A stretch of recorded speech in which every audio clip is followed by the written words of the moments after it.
Tragedy on Highway 3 with a toddler killed in a 3-car crash. Council controversy. Just a clarification, because I feel like I'm being targeted here a little bit. Why a 2-minute chat with the Premier is raising eyebrows in Amherstburg. And printed properties. You can print any shape, anything. 3D printed homes are coming, but Canada may be slow to build.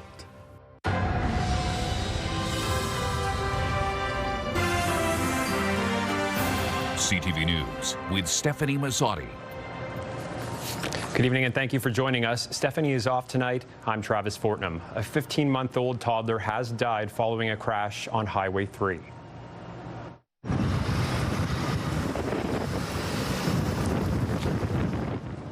The collision happened Monday morning around 10 a.m. between County Road 45 and Morse Side Road. That's between Leamington and Kingsville. The young male victim was a passenger in an SUV. The driver of the SUV, a 33-year-old woman, was taken to hospital with serious injuries. 3 other people in the other involved vehicles were taken to hospital with minor injuries. Investigators would like to speak to anyone who may have seen the crash or who may have dash cam footage of the collision. Investigators would also like to speak to anyone who may have witnessed a collision Monday night in Lakeshore. It happened around 9 o'clock on Mariners Drive in Lighthouse Cove. Police say a 78-year-old man was pronounced dead at the scene. Anyone with information is asked to call police or make an anonymous tip to Crime Stoppers. Also overnight, police responded to a report of shots fired on Gore Road in Harrow. This all happened just before 9 o'clock last night. Authorities say no one was hurt, but 3 parked vehicles were damaged because of the incident. Investigators believe there is no threat to public safety, but they would like to speak to anyone with information. Windsor police have laid more than 60 charges against a single person, all of them for fraud. You'll find the story at ctvnewswindsor.ca. Also tonight, Windsor police are warning drivers who aren't following the rules of turning right on a red. Police say they are on the lookout for drivers conducting a rolling stop on a red. They're trying to make our streets safer for other drivers along with cyclists and pedestrians. Police remind drivers the fine for a rolling stop on a red right turn is $325 along with 3 demerit points. And this is our question of the day. Do you come to a full stop at a red light before turning right? Go to our website to cast your vote, ctvnewswindsor.ca. Yesterday we asked if Windsor needs more roadside cleanup. Of 646 votes, 89% say yes. Forecasters are warning of a massive storm headed our way, including the threat of flooding. Let's bring in our meteorologist, Gary Archibald, with his first look at the forecast. Good evening, Travis. Good evening, folks. We are in the yellow on this map to indicate from Environment Canada that threat of significant rainfall developing late tonight, say post 11 towards midnight, early tomorrow morning. Gusty winds, heavy rainfall, especially during the morning commute, and temperatures were very mild today, obviously. Reaching near 23 degrees, unofficially a record, but the warmth isn't the concern. It's certainly the rain. I'll break down what you need to know and see if flooding is going to be a significant risk with thunderstorms tomorrow. Thank you, Gary. All this warm weather brings with it the end of the outdoor skating season. The Loop at Windsor City Hall is now closed for the year. You'll recall it just opened this past winter with much fanfare. According to the mayor, the inaugural year was a success with plenty of daytime use by folks who work downtown, and they say it was busy on evenings and weekends as well. A similar story out in LaSalle. The trail at LaSalle Landing is also closed for the season. It too just opened this past winter and was busy as well with the cold winter we experienced. Crews are now going to start dismantling the mats needed for skating to clean the area up to go back to being a riverfront trail for rollerblading and bikes. Stay tuned for when those activities are once again safe for users. A warning to drivers, Front Road is now under construction. One of the main streets in town is getting a new storm sewer and 2 pump stations. The construction zone runs from Wasmere Avenue to Reum Road, where traffic will be reduced from 4 lanes to 2.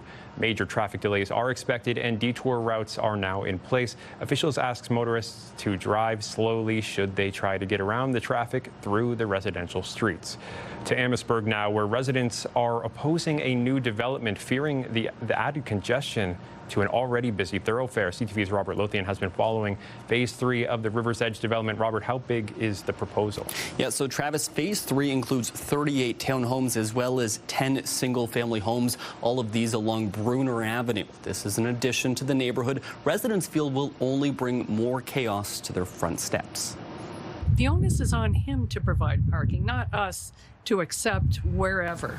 They need to consider that before they even build. I'm not satisfied with the first development. I ain't going to be satisfied with the second. We're going to be selling our house if things don't change. We're going to be out of there. Nearly 30 residents attending a public planning meeting on Monday night.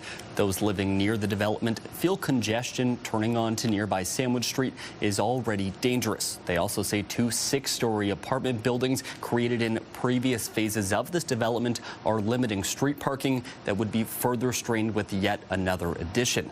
Builder Paroli Group Development says previous traffic studies don't show any concern for the area, and each home will already include 2 parking spots. If the plan moves forward, council could look at municipal tools to help address parking on Bruner. I know that it's not part of what we're doing today, but I seriously think we need to consider at a later date resident-only parking on Bruner Ave. I think that similar to what they do at the university, they do around the hospital, it's clear that the single biggest issue that I'm hearing, at least, is the parking on Bruner is horrible. Council also wants to explore reopening Bella Clava. That's an old road in the neighborhood that is owned by Diageo and could help alleviate some of the congestion. Meanwhile, the development will return at a future meeting where council is expected to make a decision. Travis. Thank you, Robert. That's CTV's Robert Lothian reporting in studio for us tonight. Also at last night's meeting, Councillor Lyndon Crane was questioned by other councillors about that call with Ontario Premier Doug Ford. It seemed very disrespectful, the way you spoke on AM 800. And I started to get numerous phone calls saying, we do not want him to be speaking on anything to do with Diageo or money that would be coming to our municipality. That would be council's prerogative. Crane told AM 800 News about a conversation with Ford on March 1st. Crane says the conversation was only 2 minutes, during which they talked about the town's economy and financial needs after Diageo idled the bottling factory in town. Crane doesn't believe there is a problem for him or any other member of council to keep in touch with the Premier of Ontario, especially this year. Just a clarification, because I feel like I'm being targeted here a little bit. Clearly, it's an election year. I'm going to cut it off right after this. Yeah, clearly it's an election year, and I can tell by the questions I'm being asked. It was no disrespect. The mayor and I spoke out of 444 municipalities. I want to make sure that Amherstburg is known. Meantime, in Chatham-Kent, some members of council are on the defensive tonight about that meeting with the OHL. It seems not everyone was invited to what many believe will be a very expensive undertaking. CTV's Chris Campbell joins me now with the update. Chris. Yes, Travis. A discussion about the possibility of bringing an Ontario Hockey League franchise to Chatham-Kent is now raising questions about how that meeting was handled, with several councillors at last night's regular meeting saying they were dismayed with a lack of transparency. Is it true that there was a private meeting with OHL officials, the mayor, and multiple council members, almost half? Did this indeed occur? A meeting many around this table only learned of through local media reports. Is this how we're doing business in Chatham-Kent now? I'm caught off guard by all of this. Councillor Alison Story says she heard about the meeting from a constituent. Oh, I literally just learned about it like a day or two before council. 11 of us were not informed about any of it. Story says she has serious concerns about transparency, worried about the way those who took part in the meeting were selected to join. Deeply disappointing, it's deeply disturbing, and it's deeply anti-democratic. Councillor Michael Bondi says discussions about a potential OHL team could involve major spending that every elected official should be aware of. We're not talking about buying swing sets. This is a $220 million arena. So this is a very big deal. But Councillor Brock McGregor, who attended the meeting, says it was simply an information session. So the OHL had reached out. They had some interest in Chatham-Kent. They were discussing some of their expansion plans, really wanted to learn a bit more about the community and just provide some information on what's going on with the league right now. Mayor Darren Caniff says he limited attendance after being advised inviting all councillors could violate quorum rules. I wanted all council to attend, but the clerk pointed out, said, no, you can't have all of council. Caniff says he invited councillors who had previously expressed interest in arena discussions and says he will ensure council is notified if similar meetings happen in the future. If ever again we're talking to the OHL, I'll make sure that all of council is well aware of the meeting. The mayor also says whether or not an OHL team eventually comes to Chatham-Kent, the municipality still needs to explore building a new arena, noting the current facility being considered for replacement dates back to the 1940s. CTV News has reached out to the Ontario Hockey League for comment about the meeting and the possibility of expansion in Chatham-Kent. As of news time, we have not yet heard back. Travis? Thank you, Chris. That's CTV's Chris Campbell reporting in studio for us tonight. A conference at the University of Windsor is exploring how 3D printing could help reshape the future of home construction, but even with the promise of technology, experts say it may take years, even a decade, before it becomes common in the building industry. CTV's Sanjay Maru has been exploring why. Layer by layer, a robotic printer puts down cement, forming the walls of what could one day be someone's home. This form of construction using 3D printing was the focus of a conference at the University of Windsor Monday, bringing together engineers, researchers, and builders. There's no accident or injury involved because nobody working there. There's a lot of flexibility in terms of architectural benefit. You can print any shape, anything.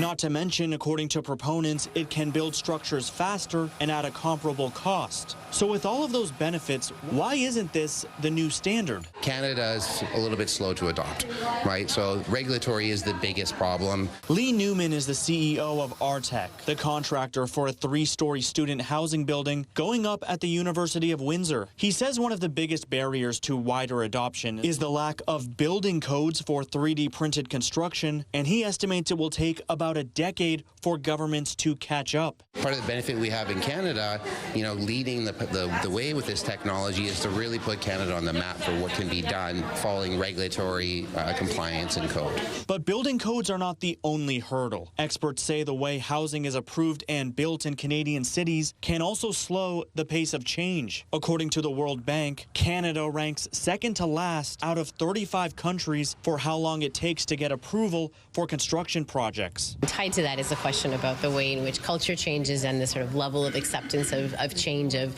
different kinds of builds. And until that change comes, some researchers say Canada will fall behind other countries where 3D printed housing is already being built at a much larger scale. We don't use much in Canada, unfortunately, but if you go to US, they're printing the whole community.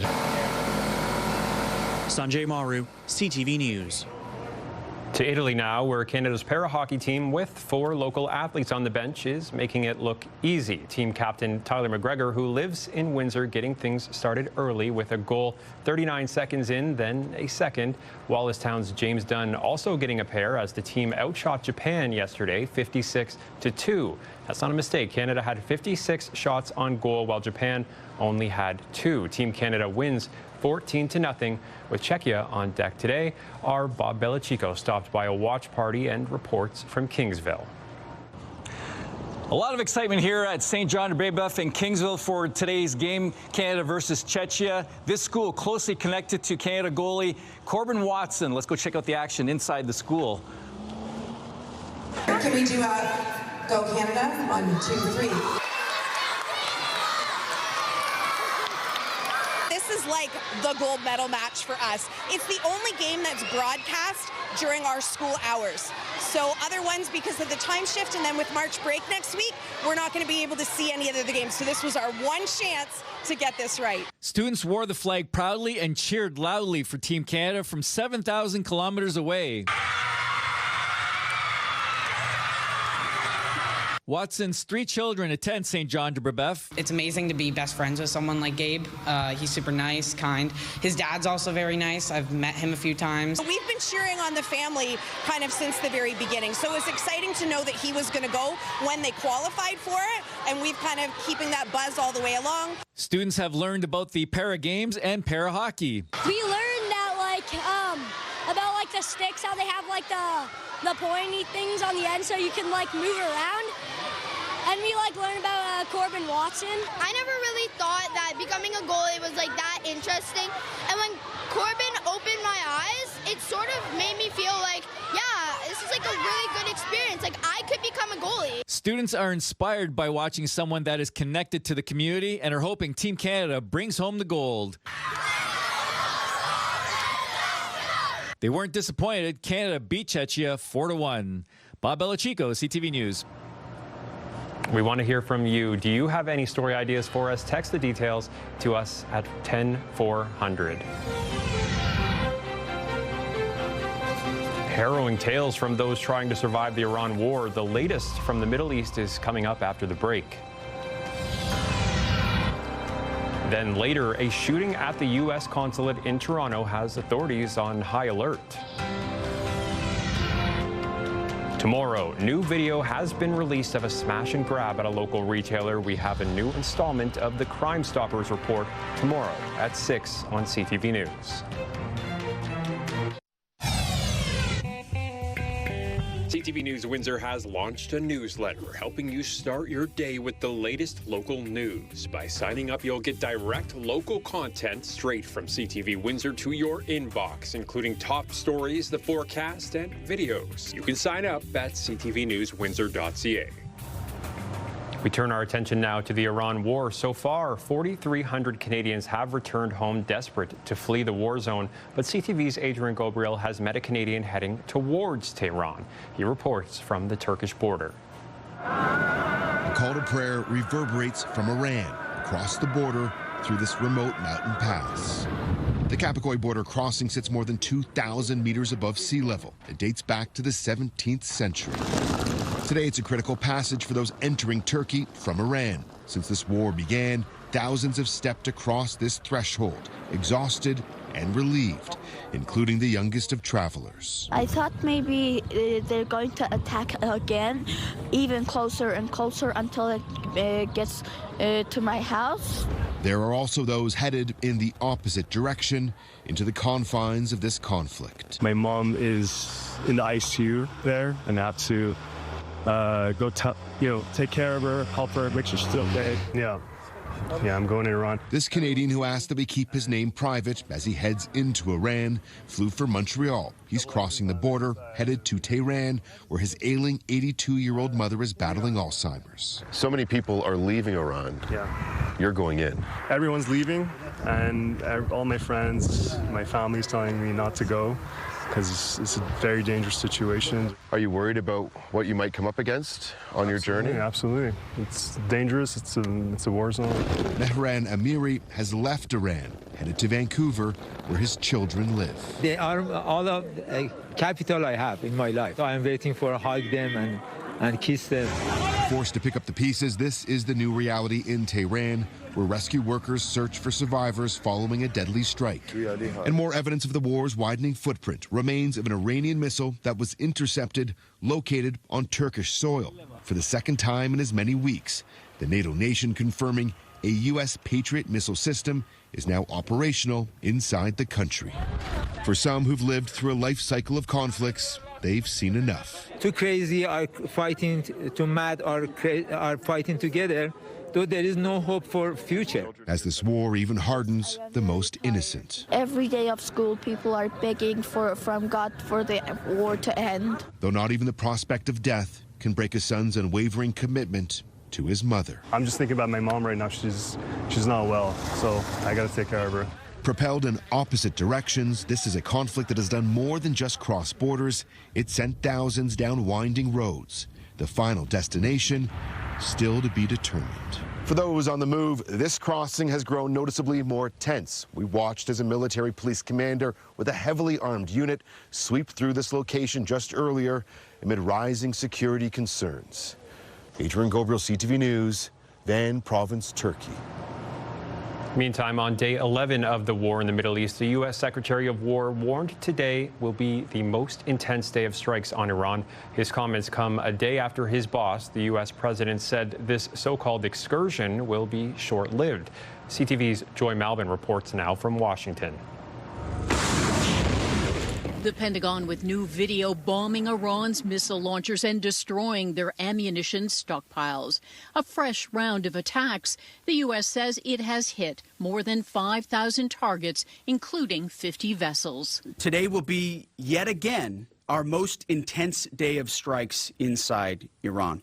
The most fighters, the most bombers. On the other hand, the last 24 hours have seen Iran fire the lowest number of missiles. Secretary of War Pete Hegseth says Iran is badly losing and there will be no let-up. This as the Trump administration is sending mixed messages when the conflict will end. The president suggested the war's goals were pretty much complete, telling Republicans, I think you'll see it's going to be a short-term excursion. How good is our military, right? Trading threats on social media, Trump told Fox News he's not happy with Iran's new supreme leader, a hardline cleric and son of the assassinated Ayatollah Khamenei, saying, I don't believe he can live in peace. Iran's security chief shot back, warning the U.S. president, be careful not to get eliminated yourself. This after Trump threatened to rain fire and fury on Iran, warning the regime against stopping the world's flow of oil through the Strait of Hormuz, now at a standstill and sending gas prices soaring. But the White House insists that won't last long. U.S. military is drawing up additional options following the president's directive to continue keeping the Strait of Hormuz open. I will not broadcast what those options look like, but just know the president is not afraid to use them. So when will it all end? The White House and Secretary of War both say that's up to President Trump to determine when Iran is no longer a direct threat to America. Joy Malvin, CTV News, Washington. And now let's go to Ottawa, where Prime Minister Carney is facing questions about Canada's position on the war. CTV's senior political correspondent Mike Lecator brings us that development. His appearance at question period was a last-minute addition to his schedule. And after a week of shifting narratives around the war in the Middle East, the Prime Minister looked to clarify Canada's stance. Mark Carney said Canada opposes Iran's development of nuclear weapons and the regime's exporting of terrorism. The Prime Minister also said Canada will not participate in the American military offensive in the region. But the leader of the Bloc Québécois wants to know if Carney also asked allies if they're all on the same page. As long as we act on our separate paths, we don't have the leverage to force United States into themselves a more coherent position because we don't know what the President of the United States wants. Je viens d'avoir une conversation avec le président du G7, M. Macron. Carney said he had conversations with leaders from France, Japan, and the U.S., but wouldn't give any more details. The Conservatives have criticized Carney's stance on Iran, saying it's been shifting over the past week. While Poilievre says he stood by the Prime Minister's original support for the strikes on Iran to take down the regime, he's unequivocal about the Supreme Leader's successor. You're talking with the son? The son, yeah. No, this is a terrorist. We stand with the Iranian people for democracy. We stand against the Iranian theocratic dictatorship that has attacked our country.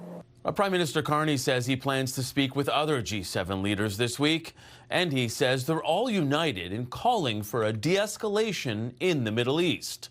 Mike Lecator, CTV News, Ottawa.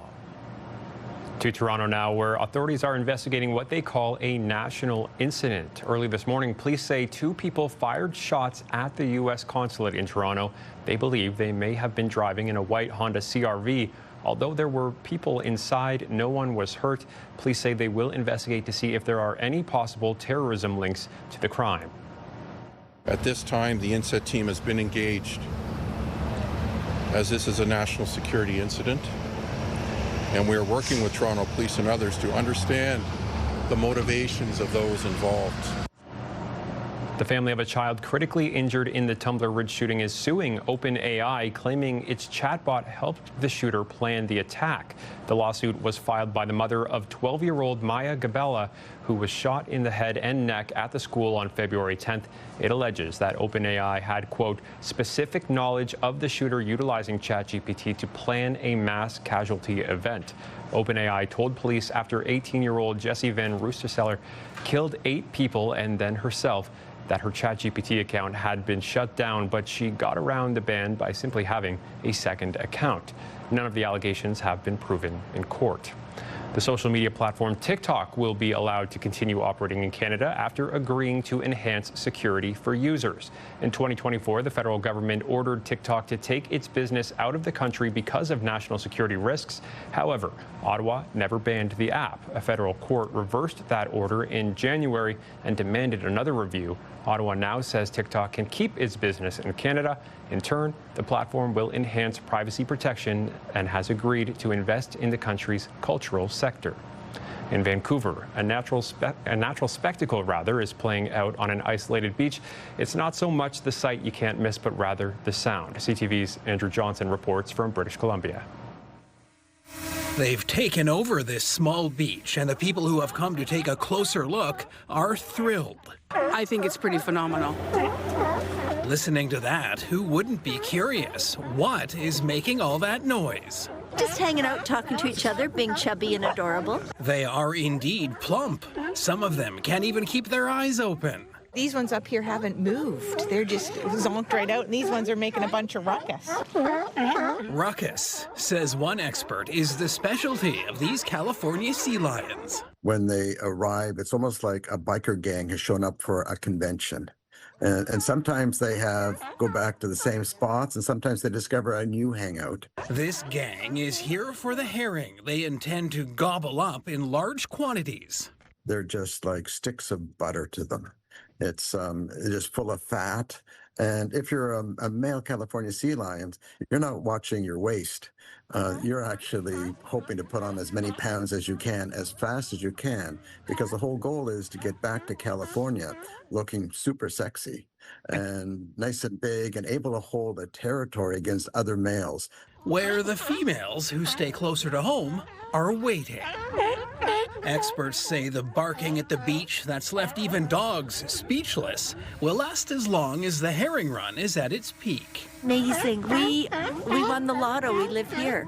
And so will the spectacle for nature-loving Vancouver Islanders. Andrew Johnson, CTV News, Deep Bay, BC. And some sad news back here in Ontario. Wyerton Willie has died. The beloved weather prognosticator passed away this morning. The town said it will begin the search for a replacement groundhog to be ready for the next festival in 2027.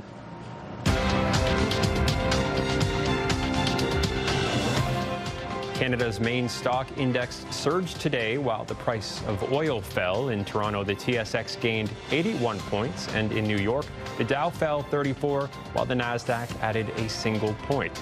The Canadian dollar gained a modest 0.04 of a cent, and on commodity markets, gold is up $138 an ounce, and oil lost more than $11 a barrel. Still to come on CTV News at 6, Ontario makes a minor tweak to its plans for local conservation authorities. Let's look at our CTV News weather snapshot. Thanks to Jerry Kuzak for sending in this image. If you've got one, text it to us at 10400. Just ahead, we'll talk rainfall warning, thunderstorms, and the threat of maybe some localized flooding next on CTV News Windsor. Discussion here at Windsor City Hall. Windsor's top stories. A major project is about to get underway. Breaking news alerts. Severe weather is a possibility. And watch live. Good evening, and thank you for joining us. Download the CTV News app.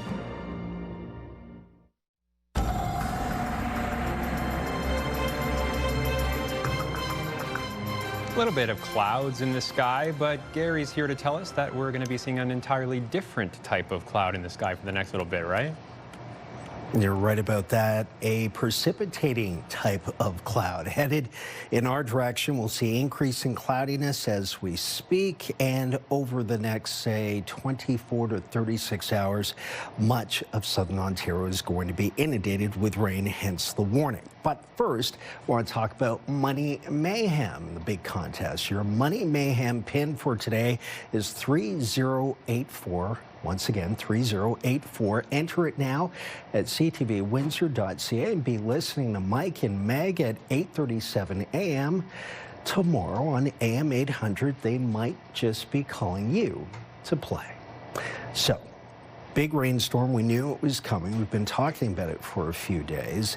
Looks like it's going to be very significant because the ground is saturated, and with all of that moisture coming at one time, very short window in terms of the time frame, we're looking at 20 to 40 millimeters of rainfall, not likely to be soaked up by the surface, no doubt, and sitting in low-lying areas. Basement flooding, certainly a risk, a possibility.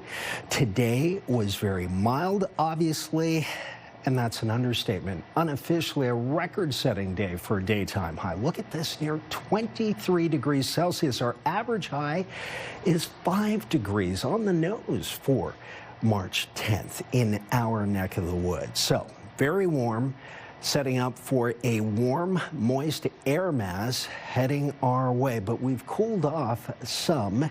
Air quality is good. It continues to be good, but the winds are going to ramp up. It will be gusty tonight between, say, 8 p.m. and midnight. There will be a bit of a lull before the storms move in. And speaking of cooling off, just a couple hours ago, we were in upper teens, low 20s across Windsor, Essex towards Chatham-Kent. Now, the warmest air is just a little bit further east of Windsor, Essex, and we'll see those numbers drop a little bit more. Coldest air in our province as well to our north and north central, northwest. Meanwhile, we stay quite mild over the next little while. The push is from the southwest, and with that significant rain just after midnight tonight, then again at around 5 a.m., 6 a.m., and then a bit of a break before maybe some afternoon thunderstorm activity. Again, 20 to 40 millimeters of rainfall is significant.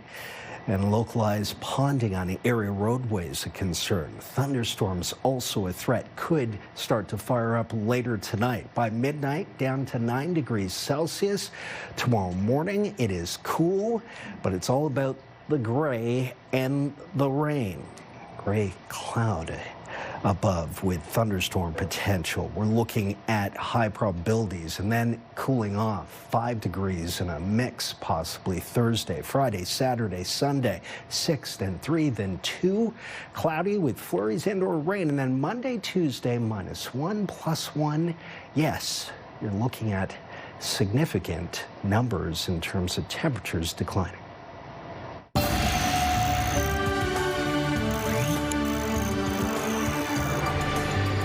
There are more doctors in the town of Amherstburg, and it means folks aren't waiting as long to be connected with care. Amherstburg has 15 primary care practitioners, including physicians and nurse practitioners. Residents without access to primary care are waiting an average of 2 weeks to get connected with a doctor. The head of the Windsor Essex Ontario Health Team says a recent application to the province is asking for more support to help connect patients. It's not in terms of dollars as much as it is in terms of the number of patients that we're looking to actually attach, meaning we're going to reduce the number of individuals in Essex County that are not attached to a primary care provider. A new study shows prescriptions for ADHD medications have more than doubled since the pandemic, and as health reporter Pauline Chan tells us, many are seeing that as good news, but with a cautionary note. The study looked at prescriptions given for adults in Ontario from 2016 to midway through 2024. We saw a threefold increase in the number of young adults that are newly starting these stimulant drugs. And people may know them. These are drugs like Adderall, Ritalin. Medications typically used in the treatment of ADHD. Young adults meant those between age 18 to 24. And in particular, women were getting new prescriptions. Which actually we were thrilled with, and I'll tell you why. So for many, many years, ADHD in females has been underdiagnosed. We were always diagnosing about 3 boys to 1 girl, right? But when you get into adulthood, the numbers, the prevalence numbers are more sort of 1 to 1. Heidi Bernhardt of Quebec says girls often present different symptoms, not as hyperactive, so less disruptive in a classroom, but the effects are just as devastating in managing life as they reach independence and post-secondary years. Treatment should always be multimodal, never medication alone. But Bernhardt says for the majority living with ADHD, medications are a vital part of managing the condition. So what it's trying to do is change the speed at which some of this thinking and patterns in the brain work, and it helps people focus a little bit more. But they can also have worrisome side effects like loss of appetite, difficulty sleeping, and moodiness. You know, I think that's one of the concerns is like if you don't actually have ADHD, these drugs can hold a higher risk than benefit. Researcher Mina Tadros says more support for people living with ADHD will be needed as more people are diagnosed with it, and psychiatrists, qualified family doctors, and specialized psychologists are in short supply. Pauline Chan, CTV News. The Essex Region Conservation Authority is going to become part of a new authority called Western Lake Erie Conservation Authority. As you can see by the map, Windsor, Essex, Chatham-Kent, Sarnia-Lambton, and Middlesex-London will all be merged together. This is all part of the province's plan to consolidate the number of authorities from 36 down to 9. Originally, the province said it would be creating 7 authorities for the whole province, but today they say it will be 9. The province is targeting early 2027 for a rollout of the plan. Officials believe fewer organizations will reduce red tape and speed up approval processes for projects. The new Ontario Provincial Conservation Agency will oversee the transition and monitor the work of the new associations once they are formally in place. We could anticipate seeing increased costs for fertilizer. It's not just pain at the pumps. The Iran war could soon impact Essex County farmers.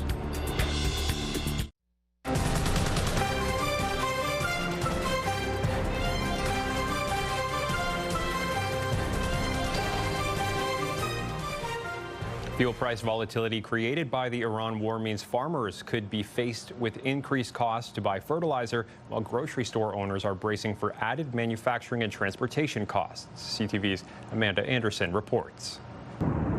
The conflict in the Middle East and threats from Iran's military has cut off shipments through the Strait of Hormuz, a region that produces and ships massive amounts of oil, liquefied natural gas, and fertilizer. We could anticipate seeing increased costs for fertilizer. Fertilizer is one of our biggest input costs year to year, like every year. And so if we get say, for instance, if urea goes up 30% or in 1 year, that's a significant impact to our bottom line. Kevin Bender has a farm near Bentley, Alberta. He says many farmers try to buy fertilizer and store it when there's a hint prices could go up. We didn't know that this big spike was going to happen, but I'd say most years we see an increase in fertilizer prices coming into spring. So people will buy in the fall or through the winter and help minimize their any cost increases that might occur. Bender says farmers always find a way to manage, and it could mean planting crops that don't require the same fertilizer product. He also says rising diesel prices will have a minimal impact on his farm. At the Italian Centre shop in Edmonton, Teresa Spinelli is keeping a close eye on oil prices. Like last time this happened, when there was a boom in Alberta with the oil prices going over $100 a barrel, we noticed that our freight company started charging a surcharge for the extra gas, and then we also noticed that our suppliers started charging more, especially if they're production and they're using oil and gas. Costs the shop tries not to pass on to customers. Spinelli says it could be weeks before she knows how oil prices will impact her costs. Supply chain consultant Brent Willett believes the impacts on consumers will be very small compared to what they faced during COVID. COVID was also about scarcity, not just pricing. We're not going to have a scarcity issue. What we could have is cost impacts along those supply chains. So going forward, organizations, specifically those in Canada, are much more resilient than they were 6 years ago. Amanda Anderson, CTV News, Edmonton. This This is your CTV Windsor Our Community Calendar. March 11th is officially Hat Day. Wear a hat and support Windsor Regional Hospital Foundation. Details at hatsonforhealthcare.com. See you next time on Our Community.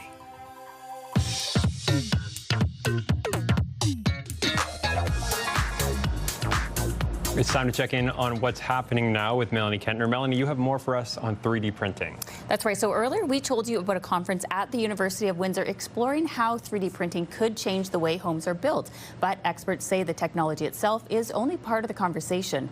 They say questions around housing density, development approvals, and how cities grow will also shape how quickly new building methods can be adopted. And they warn communities across Canada, including right here in Windsor, are still grappling with those issues. Some of that is the market shifts, some of that is the developers, like the industry shifts. Political leadership matters a lot in that way. And at some point, we also have to sort of get real about the young people and the economic development piece of this that are absolutely necessary. So I think the shift will come, but no, I don't think we're moving at the pace that we need to. And I think we really have to understand this as being a matter of economic development and well-being for our community. We've got more details on 3D printing online at ctvnewswindsor.ca. And we also have a story over on our website about what happens with a wrong turn at the Detroit-Windsor Tunnel. Yeah, so it led to a seizure of a handgun by U.S. Customs and Border Protection officers. Border officials say a driver made the wrong turn at the tunnel in Detroit heading towards Windsor on January 16th. Officers seized a gun, ammo, taser, and marijuana from the pair of travelers. No fines or charges were laid, and the individual may petition for the return of their firearm. Now, you can find a list and a link to the border crossing rules on our website. And in our social spotlight, this one is for the cheese lovers out there.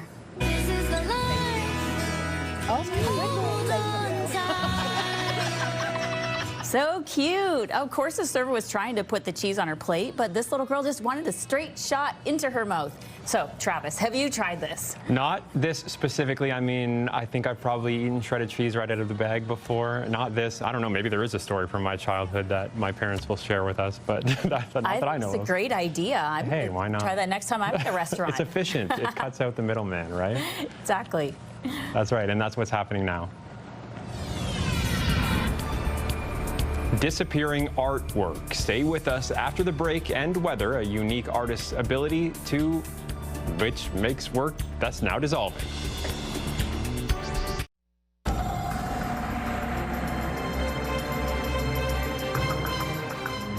No blue skies in that shot, Gary, and I don't think we're going to be seeing it much for the rest of the week, eh? You're right about that, Travis. I think the increase in cloudiness happening right now, we'll see even more, but for tomorrow morning, maybe even before midnight tonight, some of the rain we anticipate is coming our way.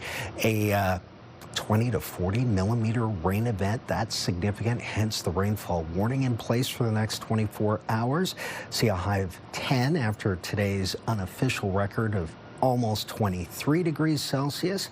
Temperatures just cool off from there. Lower single digits into the minuses before we see Monday next week. So rain, heavy amounts, localized ponding on area roads, flooding a concern. It's going to be the big event for the week. Yeah, what a swing, eh? From today and yesterday to what we're seeing next week. Crazy, crazy. Huge. But it's 'tis the season, I guess. It's that time of year. An internationally renowned artist finally tonight, Gary. Recently made some scenic Alberta destinations his canvas. His art has already disappeared, but it's left a lasting impression. CTV's Nicole Weisberg has more. I could barely believe it when I stepped onto the ice. Methane bubbles layered and stacked like frozen breath. A natural phenomenon in central Alberta made even more eye-catching. For earth artist David Popa, having Abraham Lake as a canvas is a dream. It's stunning because it's, as you know, sort of a miracle of a location. You have the clarity and the deepness of the turquoise, unbelievable fracturing, cracks, and then, of course, these methane bubbles. Popa spent 12 days in the Nordegg area mid-January, about a year after he was first contacted by Travel Alberta about partnering. We're trying to do something different than just imagery, which is mountains and frozen lakes. Different and difficult. Popa is used to creating art on ice in the Baltic Sea near his home in Finland. With this piece, He says there were moments he wasn't sure he could pull it off. It was like 0 to 3 degrees. So it was either like windy and then my chalk or charcoal would freeze on the surface, then it would warm up because of the sun. Popa also attempting a 2-day project in a location where the wind could easily sweep away his entire first day of work. Instead, he was able to just pull off this piece in a perfect weather window with the sunset. Like, this can't be happening. Popa's second piece in the region, in Klein Creek Canyon, lasted just 1 day. He uses only natural materials. Popa returned to Abraham Lake for the third, working from sunrise to sunset at about -15 degrees to finish. These are the kind of adventures I live for. The golden color between the faces inspired and sourced from a Nordegg pigment artist whose studio Popa visited just a few days prior. It's not only the place, but it's also the people. Travel Alberta's Instagram post about Popa's pieces is its top video with over 4 million views, helping accomplish its goal of exposing the province's lesser-known destinations to more of the world. Nicole Weisberg, CTV News, Edmonton.